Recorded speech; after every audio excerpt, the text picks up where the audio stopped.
नमस्कार, मैं हूं अमित पालित। नमस्कार, मैं हूं पूजा शर्मा। अयोध्या में रामलला की प्राण प्रतिष्ठा के 5वें दिन का अनुष्ठान शुरू हो गया है और आज सबसे पहले देश भर की अलग अलग नदियों और तीर्थों से लाए गए पवित्र जल से रामलला के नए विग्रह का अभिषेक होगा। और 81 कलश में ये जल लाए गए हैं। सभी 81 कलश के जल से आचार्य मंत्रोच्चार के साथ रामलला के विग्रह का अभिषेक कर शुद्धिकरण करेंगे। विग्रह का अभिषेक प्राण प्रतिष्ठा की विधियों में सबसे महत्वपूर्ण है। औषधि युक्त जल से अभिषेक के साथ भगवान आज तीर्थभूत होंगे और उसके बाद गर्भगृह में वास्तु शांति अनुष्ठान किया जाएगा। आज रामलला के विग्रह का फलादिवास भी होगा और अब अस्थायी मंदिर से रामलला के बाल रूप को गर्भगृह में स्थान भी दे दिया गया है। आज और कल अयोध्या में रामलला के दर्शन नहीं होंगे। अब 22 जनवरी को प्राण प्रतिष्ठा के बाद ही दर्शन किए जा सकेंगे, लेकिन उससे पहले आप रामलला की ये प्रतिमा देख सकते हैं, जिसे अब 22 तारीख से ही लोग प्राण प्रतिष्ठा के बाद दर्शन कर पाएंगे। फूलों से पूरी अयोध्या नगरी सजाई गई है। आज खास तौर पे गर्भगृह को शुद्धिकरण किया जाएगा। 81 कलश हैं, जिसमें देश भर के अलग अलग नदियों से जल लाया गया है और इन्हीं जो नदियों के 81 कलशों के जल के द्वारा पूरे गर्भगृह की शुद्धिकरण होगी। और रामलला की इस मूर्ति में आप देखिए किस तरह से चक्र, सूर्य, शंख, ओम, हनुमान, गदा, स्वास्तिक, अलग अलग 10 भगवान विष्णु के 10 अवतार की भी इसमें मूर्तियां उकेरी गई हैं। तो बेहद ही खास ये मूर्ति है। तो प्राण प्रतिष्ठा से पहले रामलला की पहली भव्य तस्वीर सामने आ गई है और ये तस्वीर गर्भगृह में रामलला के विराजमान होने से पहले की है। तस्वीर में श्री राम के चेहरे पर मधुर मुस्कान, माथे पर तिलक और हाथों में धनुष बाण दिखाई दे रहा है। अब अस्थायी मंदिर से रामलला के बाल रूप को गर्भगृह में स्थान दे दिया गया है और आज और कल अयोध्या में रामलला के दर्शन नहीं होंगे। और इस वक्त जो आप ये तस्वीर देख रहे हैं, इसमें हमने बताया कि आखिरकार जो मूर्ति है रामलला की वो करीब 200 किलो वजन है और उसकी ऊंचाई जैसे हमने बताया था 51 इंच की ऊंचाई है। और साथ ही इस मूर्ति में आप देखिए कि शंख है, चक्र है, इसके अलावा गदा है। ये तमाम जो चीजें हैं ये भगवान विष्णु से जुड़ी हुई हैं और हम जानते हैं कि भगवान विष्णु का अवतार है श्री राम।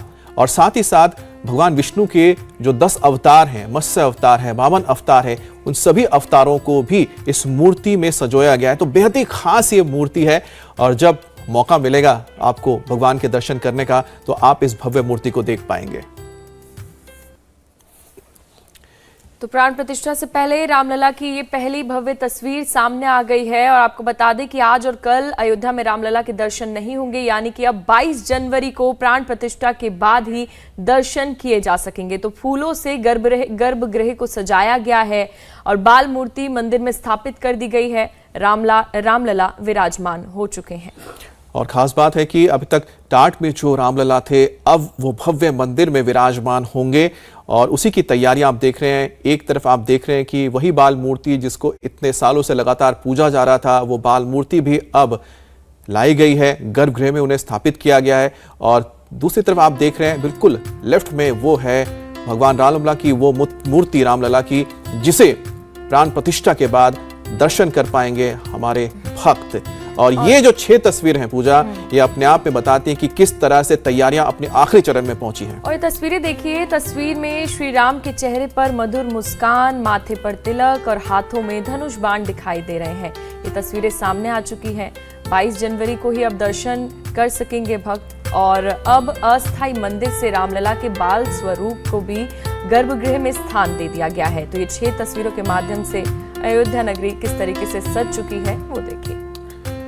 और खास तौर पे रामलला की जो तस्वीर आप देख रहे हैं और यहाँ पर जो मूर्ति देख रहे हैं, ये खास तौर पे जो दक्षिण भारत में काले ग्रेनाइट के जो पत्थर होते हैं उससे तैयार की गई है। और योगीराज जो कि कलाकार हैं, जिन्होंने इससे पहले भी कई मूर्तियों को मूर्त रूप दिया था, उनके ही हाथों से ये सुंदर मूर्ति तैयार की गई है और कई मूर्तियों में से इसे चयन किया गया है। और आज अनुष्ठान की पूरी प्रक्रिया हम आपको समझा रहे हैं। अयोध्या में हनुमत निवास के पीठाधीश्वर मिथिलेश नंदनी शरण जी महाराज। जो प्रतिष्ठा की विधि है, भगवद आराधन की विधि है, उसमें एक महत्वपूर्ण कर्म है जिसको हम कहते हैं अभिषेक, महाअभिषेक। जिस समय भगवान श्री राम राजाधिराज होकर के विराजमान हुए हैं, उस समय भी उनका ऋषियों ने तीर्थों के जल से अभिषेक किया है। श्री भरत जी महाराज जब गए हैं चित्रकूट तो सब जल साथ लेकर गए हैं श्री रामलला का अभिषेक वहां करने के लिए। आज जब भगवान अपनी जन्मभूमि पर विराजमान हो रहे हैं तो फिर से वो पवित्र नदियों के एकत्र किए हुए जल, वैदिक मंत्र और ऋषियों के मंगलाशासन के साथ महाभिषेक स्नान उनका कराया जाएगा। औषधि मिश्रित जल के द्वारा, तीर्थों के जल के द्वारा भगवान का स्नान कराया जाता है। यह स्नान भगवान के तीर्थभूत होने को प्रमाणित करता है, उसको चरितार्थ करता है। भगवान के चरणों से स्वयं गंगा जी निकली हैं। कोई तीर्थ का जल उनको पवित्र करेगा ऐसा नहीं है, उनके चरणों का जल ही तीर्थ कहलाता है। तथापि भगवान मर्यादा पुरुषोत्तम हैं, वे पूज्यता के लिए वहां विराजमान हो रहे हैं, उनकी अर्चना होने वाली है। समस्त तीर्थों का जल, सारी पवित्र नदियों का जल आकर के उनको न केवल भारत की भौगोलिक एकात्मता का प्रतिनिधि बनाता है, बल्कि हमारी जो सनातन परंपरा है पवित्रता की और स्नान के द्वारा अपने को पवित्र करने की, भगवान के अभिषेक में भी उस विधि को दोहराया जाना है। और हमारे सहयोगी विशाल प्रताप सिंह ज्यादा जानकारी के लिए जुड़ गए हैं। विशाल, आज 5वां दिन है, क्या कुछ कार्यक्रम होंगे और क्या कुछ अभी तक हो चुका है?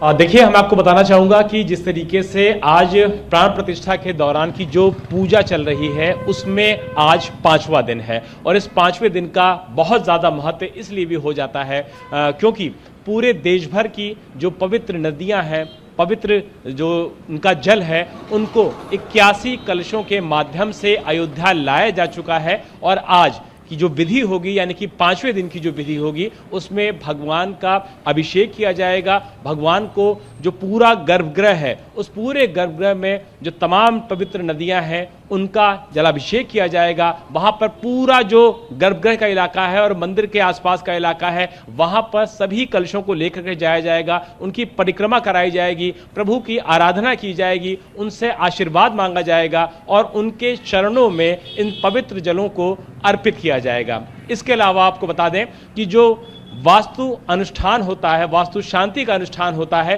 वो भी आज करवाया जा रहा है, जो कि पूजा के लिहाज से बहुत ही ज़्यादा महत्वपूर्ण है। और सबसे महत्वपूर्ण बात यह है कि जो शिलान्यास हुआ था श्री राम मंदिर का, जब प्रधानमंत्री नरेंद्र मोदी यहाँ पर आए थे, उस समय का जो लग्न था, उस समय का जो मुहूर्त था, उससे भी बेहतर मुहूर्त इस बार 22 तारीख की प्राण प्रतिष्ठा का है। यही वजह है, दोनों एक ही लग्न में आते हैं तो इस तरीके का मंगलकारी मुहूर्त निकलता है। वही मुहूर्त इस बार की 22 तारीख को निकला हुआ है। यही वजह है कि इस बार की प्राण प्रतिष्ठा का जो कार्यक्रम है वो 16 तारीख से शुरू किया जा चुका है।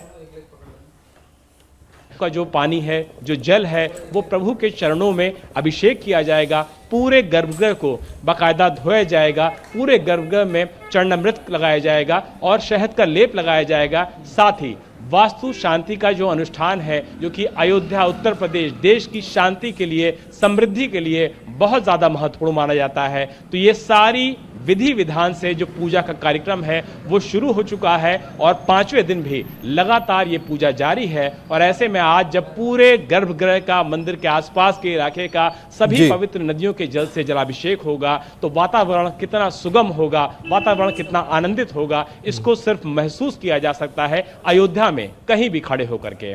बिल्कुल विशाल, हम तो जो तस्वीरें देख रहे हैं उससे समझ सकते हैं कि वहां का वातावरण कितना राममय है। और राममय के साथ साथ मुझे लगता है कि एक आध्यात्म से जो लोग जुड़ रहे हैं, ये अपने आप में एक बहुत ही अच्छा क्षण है। लेकिन साथ ही वहां पर सुरक्षा के किस तरह के इंतजाम है? जो खबर सामने आ रही है कि वहां पर 3 लेयर में खास सुरक्षा व्यवस्था की गई है, क्योंकि पूरी दुनिया के लोग, तमाम वीवीआईपीज़ यहां पर पहुंचेंगे। क्या खास तैयारी है?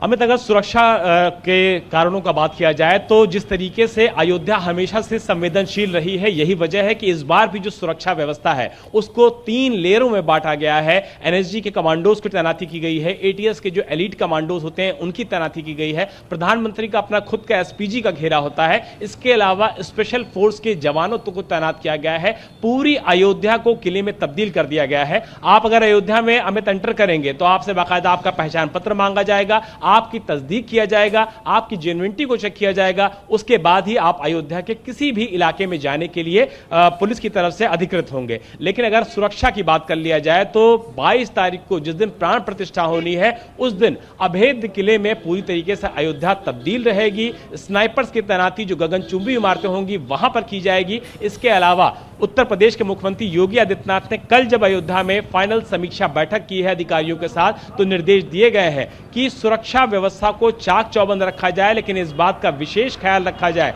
कि कोई भी अयोध्या का वासी जो आम जन हो वो इस सुरक्षा व्यवस्था की वजह से परेशान बिल्कुल ना हो। ट्रैफिक मैनेजमेंट को लेकर के भी उन्होंने कहा, क्योंकि अयोध्या में बहुत ज्यादा डिग्निटीज आ रही हैं, प्रधानमंत्री स्वयं आ रहे हैं, लगभग 8,000 के आसपास लोग आएंगे जो कि विशेष तरह से आमंत्रित किए गए हैं। तो उस दौरान ट्रैफिक मैनेजमेंट ऐसा होना चाहिए कि आम लोगों को जो आसपास के रहने वाले हैं उनको बिल्कुल भी दिक्कत ना हो। यही वजह है कि यानी कि विशाल, अयोध्या में तैयारी पूरी हो चुकी है और सुरक्षा लिहाज से भी सुरक्षा व्यवस्था काफी कड़ी कर दी गई है। बहुत बहुत शुक्रिया आपका तमाम जानकारी देने के लिए।